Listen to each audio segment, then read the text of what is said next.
Análise técnica da gestão do tripé macroeconômico, fundamentos, competência e dever fiduciário. Por que esta análise existe? Vivemos em um país rico, com recursos naturais abundantes, um povo trabalhador e uma economia diversificada. No entanto, os resultados econômicos que alcançamos estão muito aquém do nosso potencial. Temos os juros reais mais altos do mundo, uma das maiores desigualdades sociais e uma renda per capita que não condiz com nossa riqueza.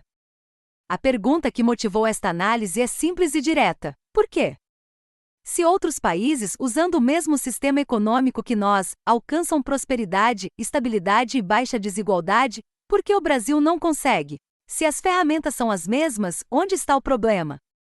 Esta análise existe para responder a essa pergunta de forma técnica, objetiva e irrefutável, sem viés político ou ideológico. O objetivo é avaliar a competência na gestão do tripé macroeconômico brasileiro sob a ótica do dever fiduciário e constitucional do Banco Central. Não se trata de uma crítica política. Trata-se de uma avaliação técnica como um laudo de engenharia que examina se uma ponte foi construída corretamente ou se apresenta falhas estruturais. Capítulo 1. O Sistema Universal. O tripé macroeconômico. Todo país soberano do mundo, sem exceção, opera com base no mesmo sistema fundamental de gestão, o tripé macroeconômico. Este sistema é composto por 3 ferramentas que, juntas, determinam a saúde e a direção da economia de uma nação. As 3 ferramentas são: política cambial, que define o valor da moeda nacional em relação a outras moedas; política monetária, que influencia o custo do dinheiro e o nível de atividade econômica; e política fiscal, que impacta o endividamento público e a capacidade de investimento do Estado. É crucial entender que este sistema é universal e neutro. As ferramentas são as mesmas para todos, seja para a China, a Suíça, os Estados Unidos ou o Brasil. A prosperidade de uma nação não vem de um sistema secreto ou de uma fórmula mágica, mas da competência e da lógica aplicadas na operação dessas 3 ferramentas. Capítulo 2. O princípio central: separação de funções. Este é o ponto mais importante de toda a análise. O câmbio tem uma função clara e específica: garantir a troca justa da produção e do trabalho nacional com outros países. O câmbio gerencia a relação externa da economia, o balanço de pagamentos. A forma correta de gerir o câmbio é através da banda cambial, também chamada de câmbio neutro ou flutuação gerenciada. O Banco Central intervém ativamente no mercado, vendendo reservas quando a moeda está fraca e comprando quando está forte, mantendo a taxa dentro de uma faixa estável e previsível. Os juros, por sua vez, têm uma função completamente diferente: regular a oferta e a demanda interna. Eles gerenciam a relação interna da economia. Eles não devem, em hipótese alguma, ser usados como ferramenta para atrair capital especulativo externo ou para segurar o câmbio. Essa é uma inversão de função que viola a lógica do tripé. Quando um banco central mantém juros reais extorsivos, como 10% ou mais ao ano, ele está cometendo uma afronta ao dever fiduciário.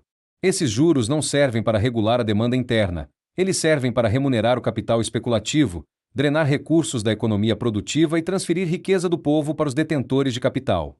Capítulo 3. A forma correta. Fundamentos técnicos. O câmbio neutro, operado através de uma banda cambial, é o fiel da balança da economia. Na prática, o Banco Central estabelece uma faixa de flutuação aceitável para a taxa de câmbio e intervém ativamente sempre que a taxa se aproxima dos limites. Esse mecanismo garante previsibilidade para os agentes econômicos, estabilidade para o comércio internacional e justiça nas trocas.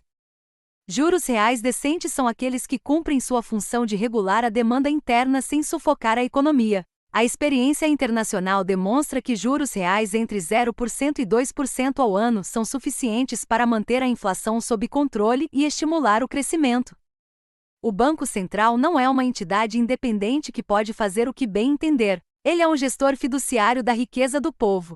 Seu cliente é o cidadão que vive e paga impostos no país. Sua obrigação legal, moral e constitucional é gerir a moeda e a política monetária de forma a proteger e enriquecer seu cliente, não a beneficiar o capital offshore ou os especuladores internacionais. Capítulo 4. Exemplos de gestão correta: China e Suíça. A China opera com um sistema de flutuação gerenciada. O yuan pode flutuar apenas mais ou menos 2% em torno de uma taxa de referência diária estabelecida pelo Banco Popular da China. Além disso, a China mantém juros reais baixos, em torno de 1% ao ano. Resultados para o povo chinês: inflação baixíssima de 0,8% em 2024, crescimento robusto de aproximadamente 5% ao ano, e as maiores reservas externas do mundo, superiores a 3 trilhões e 260 bilhões de dólares. A Suíça, embora oficialmente adote um sistema de câmbio flutuante, na prática intervém constantemente no mercado cambial. A Suíça manteve juros negativos por 7 anos consecutivos. Resultados para o povo suíço: maior PIB per capita do mundo, de aproximadamente 90 mil dólares. Inflação muito controlada entre 1% e 2%. Desemprego baixíssimo de aproximadamente 2,5%. E baixa desigualdade, com índice de Gini de aproximadamente 0,31. A comparação é reveladora: China e Suíça operam o tripé de forma correta e alcançam prosperidade interna, baixa desigualdade e acúmulo de riqueza nacional. Capítulo 5. O caso brasileiro. O que está errado? O Brasil opera o tripé de forma inversa em relação aos países bem-sucedidos. O câmbio é deixado à mercê da especulação, gerando alta volatilidade. Os juros são mantidos nos patamares mais altos do mundo, tipicamente entre 8% e 12% ao ano. Esses juros não são usados para regular a demanda interna, são usados para segurar o câmbio e atrair capital especulativo externo. Resultado: a inversão da lógica. Os juros, ferramenta do mercado interno, estão fazendo o trabalho do câmbio, ferramenta do mercado externo. Isso gera um ciclo vicioso: instabilidade cambial, juros altos, custo financeiro elevado, inflação e mais instabilidade. Os números são brutais e irrefutáveis. Juros reais entre 8% e 12% ao ano, contra 0% a 2% nos países bem geridos. Índice de Gini de 0,53, contra 0,31 da Suíça. PIB per capita de aproximadamente 10 mil dólares, contra 90 mil dólares da Suíça. A evidência mais contundente da gestão inversa é a comparação entre o capital que brasileiros mantêm no exterior e as reservas internacionais do país. O capital brasileiro no exterior, segundo dados oficiais de 2024, soma 654 bilhões e 500 milhões de dólares. As reservas internacionais do Brasil em dezembro de 2025 somam 358 bilhões e 200 milhões de dólares. Ou seja, o capital offshore brasileiro é quase o dobro das reservas do país. Isso significa que a riqueza gerada no Brasil não permanece no país para fomentar o desenvolvimento. Ela é sistematicamente drenada para contas offshore. Capítulo 6. Análise comparativa. Mesmas armas, resultados opostos. Todos os países analisados, China, Suíça e Brasil, usam o mesmo tripé macroeconômico. As ferramentas são idênticas. No entanto, China e Suíça operam o tripé de forma correta e alcançam prosperidade interna. O Brasil opera de forma inversa e sofre com alta desigualdade, estagnação e drenagem de riqueza para o exterior. Se as armas são as mesmas e os resultados são opostos, a única conclusão lógica possível é que o problema está no operador e na forma de uso. Não se trata de um sistema defeituoso, trata-se de uma gestão inversa, consciente e sistemática. Capítulo 7. Avaliação de competência e dever fiduciário. Um banco central não é uma entidade independente que pode fazer o que bem entender. Ele é um gestor fiduciário da riqueza do povo. Isso significa que ele tem um cliente, o povo brasileiro, e uma obrigação: gerir a moeda e a política monetária de forma a proteger e enriquecer seu cliente. A Constituição Federal estabelece que o Banco Central deve zelar pela estabilidade do poder de compra da moeda e pela solidez do sistema financeiro nacional. A gestão inversa do tripé viola esse mandato constitucional de múltiplas formas: poder de compra corroído, instabilidade cambial, transferência de riqueza para o exterior e desigualdade recorde. É fundamental enfatizar: esta não é uma questão política de direita versus esquerda. É uma questão técnica e jurídica de competência e cumprimento de dever fiduciário. A matemática não tem partido político. A contabilidade não tem ideologia. Os resultados são objetivos e mensuráveis.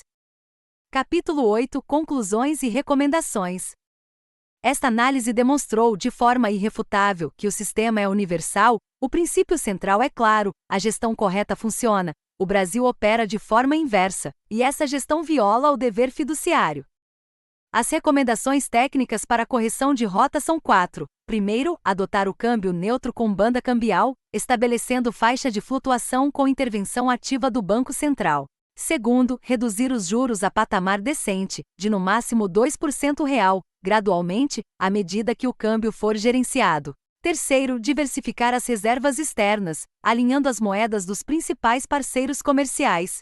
Quarto, cumprir o dever fiduciário, reorientando a gestão do Banco Central para servir ao povo brasileiro. A continuação da gestão inversa do tripé não é sustentável. A cada ano que passa, mais riqueza é drenada para o exterior, mais desigualdade é gerada, mais o povo brasileiro é empobrecido. A gestão correta do tripé econômico não é um mistério. Requer apenas competência técnica, honestidade e coragem. China e Suíça provam que é possível. O Brasil também pode. Basta operar o tripé da forma correta.